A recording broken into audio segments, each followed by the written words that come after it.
Hogwarts Legacy. This is only the second time that I've dived into the Harry Potter world. The last time I did it was in 2008, when I reviewed Harry Potter and the Order of the Phoenix for the Wii. At the time, I had not read or watched anything in the Harry Potter world. Since then, I have read and watched the movies, because I was bored waiting for my kids to get out of school back in the day. I was pleasantly surprised on how engaging and interesting the books were. The movies, though, were a bit of a hit and miss for me. I really didn't like the Order of the Phoenix movie, as it took the serious book and gave it a bunch of comedic moments, and it made it more goofy than it really should have been. However, overall, I did enjoy the movies as well. I heard a lot of mixed thoughts on the Switch port of this game, but it was on sale for $17 for the deluxe version, so I figured I would just give it a go. And playing it, I am amazed on how well this thing runs. It didn't crash on me once, and I didn't have any issues with the frame rates. Now, in order to do that, they sure had to sacrifice a lot. The visuals do not look great. They look slightly better than the Wii game that I did 17 years ago. And there are some strange loading issues. I did check videos of different versions to see how the Switch version is different, and other than the visuals and loading, it really isn't that much different. And apparently, if you play it on another version, you can just walk into buildings in Hogsmeade, or things are behind very quick loading screens. But in the Switch version, you have to wait to go into every building. It's not that long, but it still was annoying. The loading screens to go into areas was about 20 to 40 seconds, but it would load fairly large areas, so it was forgivable.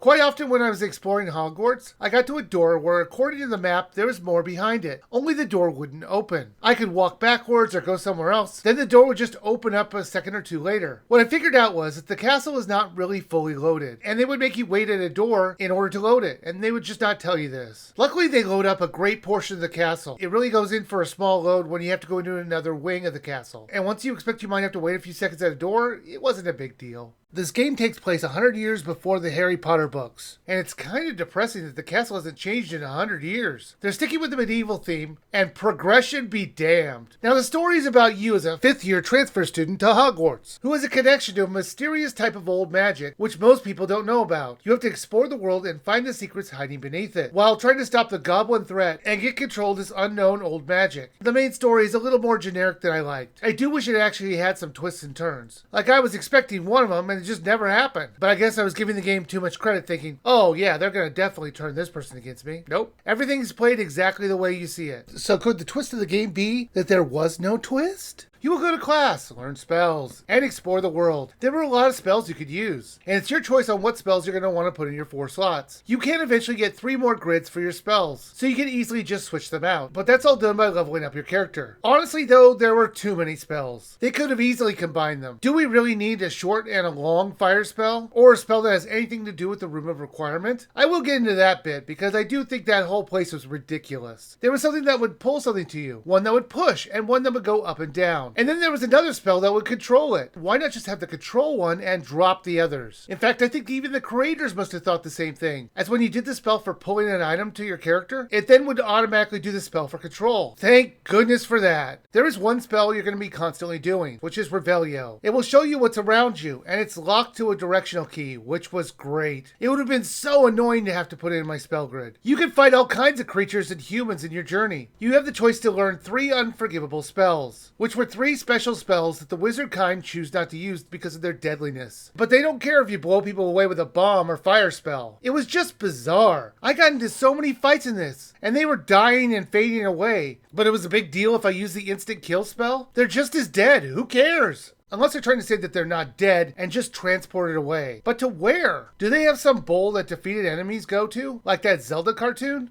You idiots bungled it again! Sorry, Kevin.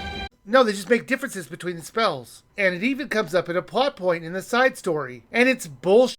Hogwarts is very well detailed, and it's interesting to explore. So is Hogsmeade. It's clear that the creators spent a good deal of time crafting these 2 locations, because the world itself, while it looks interesting at times, it felt empty. Around 8 hours in, you'll get the ability to fly on a broomstick around the world. And while it was quite large, and there are points of interest all over the place, they were all very similar. For example, there were Merlin quests, which had simple puzzles for you to solve. And if you do enough of them, you'll increase the space for your clothes. And you're going to need that space because you will find a ton of clothes in this game. Many of the treasure chests that you find have them. The clothes will give you offense and defensive increases and decreases, and will actually change the way you look. But you can put a spell on yourself to make yourself look any way you really want to. It was insane how many of these treasure chests had one piece of clothes in it. Who locks up clothes in caves or random places in the world? You will sell clothes to make money, so you're going to need to remember offload your clothes quite often, or you're going to be filled up. Now back to the open world that you can explore. It had small challenges like fighting poachers, finding animals, those Merlin puzzles, and balloons to pop. The problem is the puzzles and events were often just repeated. Even the Merlin puzzles have just a few varieties of them, and it's just the same basic puzzle in a different location. It got boring fast, and you're just going to want to fly to the locations in your quests, and not bother with the points of interest quests. I was very impressed with the lack of loading times in the open world. You can fly all around without having another long loading zone. There was a loading zone if you decided to go to the southern part of the map, but it was still very impressive that so much of it was all loaded in, even if it looked really ugly. There were some fast travel points all over the place to make it easier. The open world in Hogsmeade were fine when it came to the fast travel system. However, most of the quests start up at Hogwarts, and it has multiple levels, and that makes the fast travel system almost useless. You will see where the quest wants you to go. You pick a fast travel location, and it's possible that's not even close to it. I absolutely hated this system. There is a compass that will lead you to where you need to go, but it didn't always work. There was a point where I needed to find a place, and it led me to the middle of the lake. The place that I needed was under it, and that was not the way to get there. I had to Google how to find it, and it turned out the fast travel was under a different name, called Secret Rooms. Why not just have the game pick out the fast travel spot closest to the location? The main quest was interesting enough, but I do think it tended to drag in the middle, and then it just sped up a lot in the last parts, almost like they were out of ideas and just wanted to finish this. The side quests had quite a few multiple part storylines to them, Sebastian's side quest being the most compelling and interesting. I did start to notice a trend fairly quickly. The quest would often be broken down into go to place, then find an area and load into it. This game is filled with areas broken off from the main game. Even if they have you in the main area, they would often stop you from using your broom, which made no sense other than them not wanting to make it too easy. Or they have you go into a cave, and as fun as it was to explore them once or twice, it got tiring eventually because the locations often looked similar. There are some exceptions when you go into a goblin's mine, and you ride the steam trains to each location, or infiltrating a dragon fighting ring, but these were still locations separate from the game, and it felt like a crutch the creators just couldn't get away from. You will eventually get access to the Room of Requirement, and this place was ridiculous. They say the room remakes itself to your needs, but they just decided to make it into your own personal residence, and a place to keep animals and upgrade your gear and make potions, as well as many other things. I get that it's nice to have a place to adjust to your liking, but the room was basically a cheat code, and it felt like the room would just tap out at a certain point. If it had a voice, it would 100% say, "Dude, we have other students as well who needs this. Stop adding things in here." One of the best things about this game is that it's completely voiced. The main character, which you could create to your liking, down to the voice, is very talkative, and I think the writing was great. I loved all the ambient sounds. It did a great job of making the world seem real. I know they've announced a sequel to this game, and I hope it takes place after the events of the book. It would be interesting to see the world as it would exist after the war. Plus, it would be cool to see Harry Potter as a portrait, which for sure would happen. Hogwarts Legacy was a pretty good first try. It had a lot of issues with the open world, and the Switch version does have issues with graphics and loading, but I would be lying if I said I didn't enjoy my time with it. If you can find this on sale for under $20, it's totally worth it. However, I would say the Switch version is the worst version, but it's completely stable and worked without issue. If you have any other system you could play it on, I would choose to play it that way. But if you have no choice, it's definitely worth playing, but buy it when it's on sale.